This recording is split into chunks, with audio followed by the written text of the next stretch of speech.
आपण ऐकत आहात VAG मराठी स्टोरीज आणि मी सादर करते आहे मिसमॅच लव या कथेचा पुढचा भाग. चला सुरुवात करतीये मिसमॅच लव भाग 76. हॉलमध्ये अचानक शांतता पसरली. गार्गीने पाहिलं की दादासाहेब अजूनही शांत होते, पण त्यांच्या नजरेत एक वेगळाच विचार सुरू होता. गार्गीने स्वतःला सावरलं आणि पुन्हा म्हणाली, मॉम, जर तुम्हाला माझ्यावर संशय असेल तर आत्ताच्या आत्ता माझी रूम चेक करा. चला, आत्ता चला. गार्गी म्हणत होती.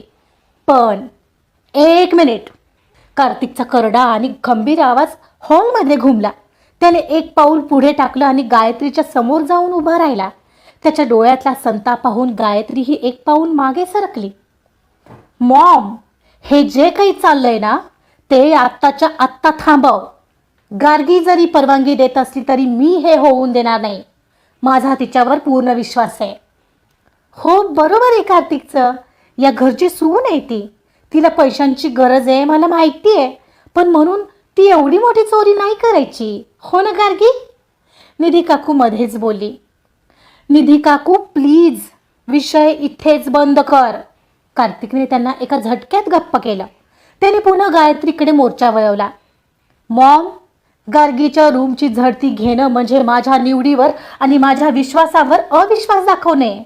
ती या घरची सून आहे आणि त्याआधी ती माझी बायको आहे. जर तुम्हाला वाटत असेल की ती चोर आहे तर याचा अर्थ तुम्ही मलाही तसंच समजताय. कार्तिक, अरे आम्ही फक्त शंका. गायत्री बोलण्याचा प्रयत्न करत होती. शंका? मॉम, तू घेतलेली शंका तर नाही वाटली मला. तू तर सरळ सरळ आरोप करून मोकळी झाली आहेस.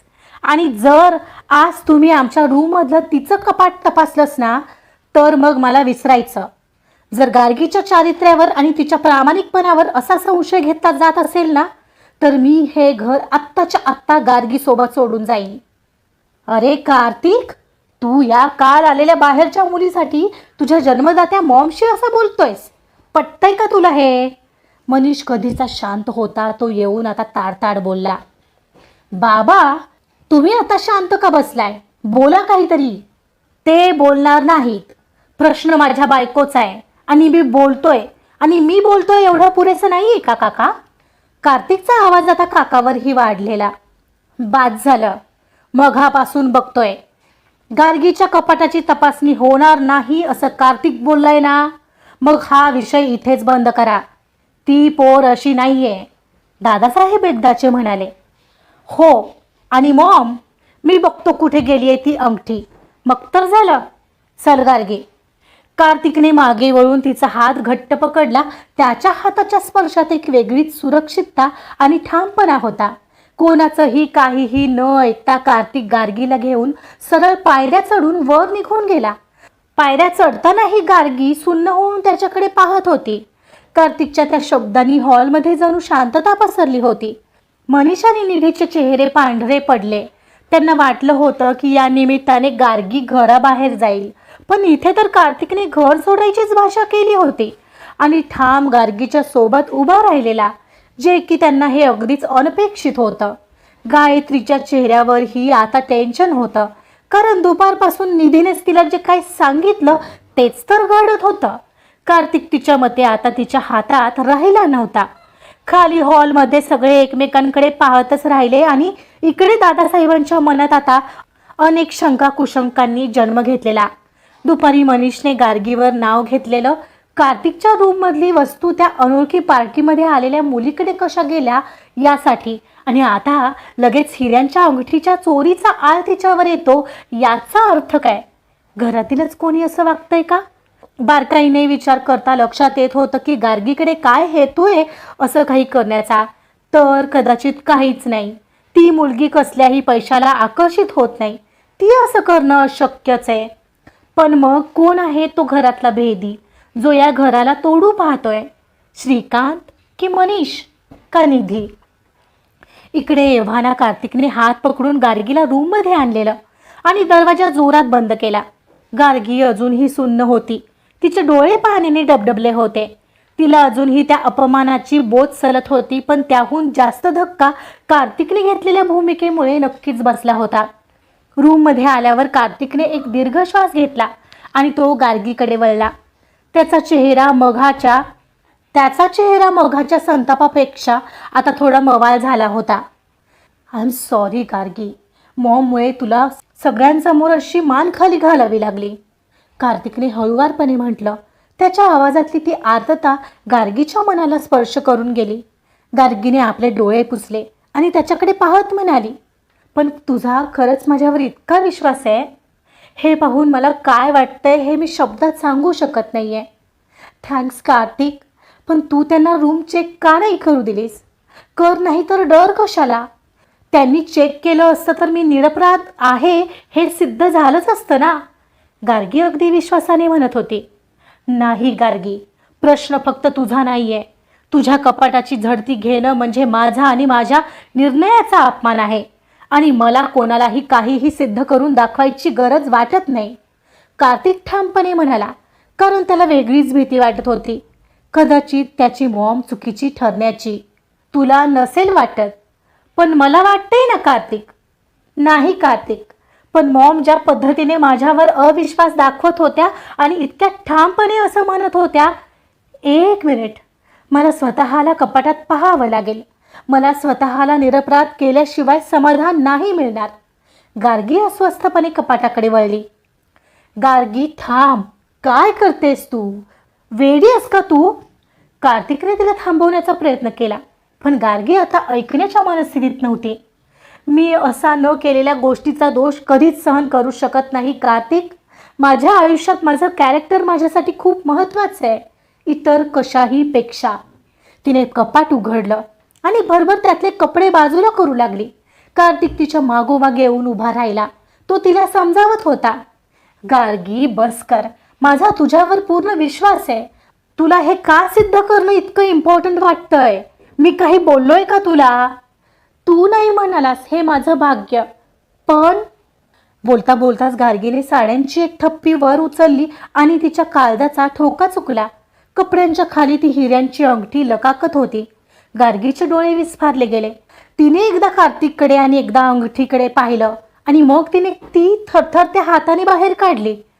कार्तिक ही ती अंगठी पाहून पूर्णपणे शॉक झाला होता. माय गॉड, ही इथे कशी? गार्गीचा आवाज भीतीने थरथरला. तिचं डोकं भनानून गेलं आणि तिला थोडं तोल गेल्यासारखं झालं. तिच्या डोळ्यातून आता घळाघळा पाणी वाहू लागलं. आय स्वेअर कार्तिक, मी खरंच इथे ठेवली नाहीये. मला खरंच काहीच माहीत नाही. विश्वास ठेव माझ्यावर. ती हातात घेऊन सांगताना त्याने ती हातात घेतली. तो तिच्याकडे एकटक पाहत होता. पण ही हिच्या कपाटात कशी काय आली? त्याला कळत नव्हतं हे कसं काय झालंय. पण त्याने पाहिलं की या सगळ्यामुळे गार्गी अक्षरशः कोसळली होती. तिचे केविलवाणे डोळे, त्याच्या डोळ्यात तिच्याबद्दल असणारा विश्वास पुन्हा पाहण्यासाठी आसुसले होते. मी खरंच सांगते कार्तिक, मला माहीत नाही इथे कशी आली. तुझा माझ्यावर विश्वास तर आहे ना? गार्गी शांत हो. माझा विश्वास आहे तुझ्यावर. कार्तिकने एकदम तिला घट्ट मिठीत घेतलेलं आणि तो तिला शांत करण्याचा प्रयत्न करत होता. पण ती मात्र अतिशय धाय मोकलून रडू लागलेली. कारण कार्तिकला सांगू शकत नव्हती की हे नेमकं कोणाचं काम आहे. नाही हे सांगू शकत होती की त्याच्या आयुष्यात खूप काही घडतंय ते कोणामुळे आहे. तिने त्याला अतिशय घट्ट पकडलेलं आणि ती स्वतःला मोकळं करत होती आणि तिचा तो आक्रोशच त्याला सगळं सांगून जात होता.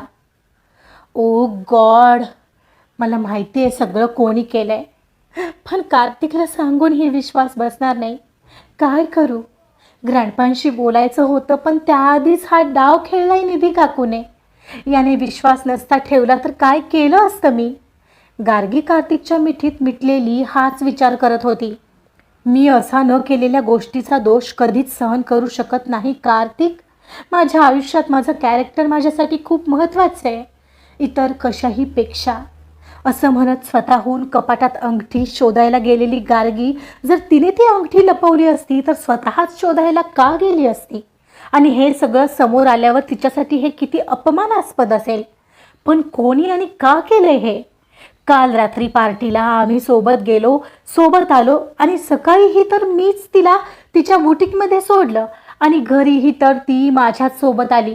याचा अर्थ आम्ही दोघंही घरी नसतो याचा फायदा घेऊन हे काम दुसऱ्याच कोणीतरी केलं असणार याची दाट शक्यता आहे. पण कोण? मॉम? कारण ती गार्गीला पसंत करत नाही म्हणून? ओ गॉड, हे असं असेल तर असं होणं नको आहे मला. मॉम का करते तिचा इतका द्वेष? म्हणजे हो, मीही करत होतोच, पण तिचा स्वभाव मला कळाल्यानंतर ती कधीच चुकीची नाही वाटली मला. गार्गीला थोपटत कार्तिक मनाशी विचार करत होता. एवढ्यात गार्गी एक क्षणाला बाजूला झाली आणि सोफ्यावर जाऊन शून्यात नजर लावून बसली. कार्तिकने खरंच विश्वास ठेवला म्हणून, पण त्याने विश्वास ठेवला नसता तर? हा तरच तिला अतिशय घाबरवून टाकत होता. कार्तिक तिच्या बाजूला जाऊन बसला. गार्गी, हे बघ, माझा तुझ्यावर पूर्ण विश्वास आहे. ओके, तू हे करू शकत नाहीस हे मला ठाऊक आहे, पण मी नक्कीच शोधेन हे कोणाचं काम आहे. कसा शोधणार आहेस तू? अगदी तुझ्यासमोर आहेत ते, पण तू त्यांना ओळखूही शकणार नाहीस. खूप मोठा गेम खेळत आहेत ते, पण दुर्दैव मी त्यांचं नाव नाही घेऊ शकत आहे. ती उपहासात्मक हसली. व्हॉट? तुला अजूनही वाटतंय मनीष काका? ते माझ्यासोबत ऑफिसमध्येच होते. ते कसे आणि का करतील? गार्गी, प्लीज थोडा वेळ दे मला. मी नक्की याच्या तळाशी जाईन. आलोच मी. तू कुठे चाललायस आता? मी आहे, इथेच आहे. तू फ्रेश होऊन घे, मी आलोच, म्हणत तो तिच्या गालावर थोपटून सरळ खाली निघून गेला. गार्गीला मात्र आता तिथं राहावंच वाटत नव्हतं. कार्तिकने आत्ता बाजू घेतली म्हणून, पण जर त्याने घेतली नसती तर? जर परत असंच काही घडलं तर? किती वेळा वाचवेल तो? हा विचार मनात येताच ती तडक उठली आणि तिची बॅग भरू लागली. खाली हॉलमध्ये भयान शांतता पसरली होती. निधी काकू अजूनही गायत्रीच्या खांद्यावर हात ठेवून तिला सावरत होत्या, पण मनात मात्र आता गार्गी कार्तिकला सगळं सांगून टाकेल का अशी ही भीती त्यांना तीव्रतेने छळत होती. एवढ्यात कार्तिक तिथे तरातरा चालत आला. निधी आणि मनीषच्या हृदयात जोराची हलचल झाली. कार्तिक सरळ गायत्रीकडे गेला आणि त्याने हातातली अंगठी तिच्या समोर धरली. ती लकाकणारी हिऱ्याची अंगठी पाहून हॉलमधल्या सगळ्यांचेच डोळे विस्फारले गेले. मॉम, ही घे तुझी अंगठी. तुझीच आहे ना? ती तुझ्याच रूममध्ये ड्रेसिंग टेबलच्या खालच्या कप्प्यात अडकली होती. मग अशी नीट शोधलं असतंस तर हा सगळा तमाशा झालाच नसता. विनाकारण कोणावरही संशय घेण्याआधी एकदा खात्री करत जा. कार्तिकचे शब्द शांत पण धारदार होते. ती अंगठी पाहताच निधी काकूंच्या पायाखालची जमीन सरकली. त्यांना खात्री होती की त्यांनी ती अंगठी गार्गीच्या कपाटात साड्यांच्या खाली लपवून ठेवली होती. मग कार्तिकला ती गायत्रीच्या रूममध्ये कशी सापडली? त्यांना आता प्रचंड भीती वाटू लागली. याचा अर्थ कार्तिकला सगळं समजलंय का, की गार्गीने त्याला काही सांगितलं? निधीने मनीषकडे एक घाबरलेला कटाक्ष टाकला. चला, बरं झालं अंगठी भेटली, पण हे सगळं कोण करतंय याच्या खोलात जायला हवं कार्तिक.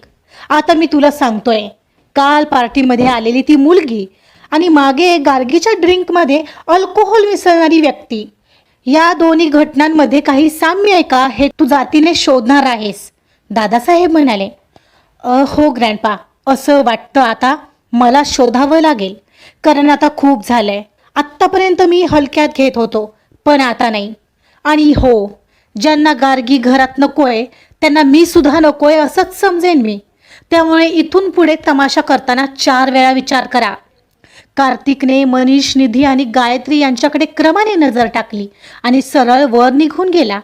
निधी आणि मनीषच्या मात्र अंगावर भीतीचा शहारा उमटून गेलेला.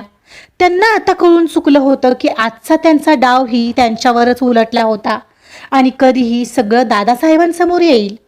कार्तिक एव्हाना पुन्हा वर रूममध्ये आलेला. त्याने दरवाजा उघडला तर समोरचं दृश्य पाहून तो जागीच थबकला. गार्गीने तिची कपड्यांची बॅग भरली होती आणि तिला चैन लावत होती. गार्गी, हे काय चाललंय? काय करतेस तू हे? कार्तिकने धावत जाऊन तिचा हात पकडला. कार्तिक, मला आता इथे क्षणभरही राहायचं नाहीये. प्लीज मला अडवू नकोस. आज तू मला वाचवलं, माझी बाजू घेतलीस, पण उद्या पुन्हा काही असं घडलंच तर? मी या अविश्वासाच्या वातावरणात राहू शकत नाही. मला माझं ते छोटं घर, माझं स्वातंत्र्य हवंय. तिथे किमान मला कोणी चोर तरी नाही म्हणणार. गार्गी रडत रडत म्हणाली. गार्गी शांत हो. मी अंगठी देऊन आलोय आणि सगळं सावरून घेतलंय. आता कोणालाही तुझ्यावर संशय नाहीये. मग का वाढवते आहेस? कार्तिक तिला समजावत म्हणाला. पण माझ्या मनाला लागलेली जखम कशी भरणार आहे कार्तिक? तुझा माझ्यावर विश्वास आहे हे माझ्यासाठी खूप आहे. पण या घरातले बाकीचे लोक, त्यांच्या नजरेत मी कायम ती बाहेरची मध्यमवर्गीय मुलगीच आहे, जिला श्रीमंतीची हाव आहे. मला नकोय हे सगळं. मला तुमचं काहीही नकोय कार्तिक. हो, पैसा नव्हता आमच्याकडे, पण निदान आम्ही 2 वेळचं जेवण व्यवस्थित करून आनंदी आणि सुखी होतो रे. श्रीमंती नसती तरी ताठ मानेने जगू शकत होतो आम्ही.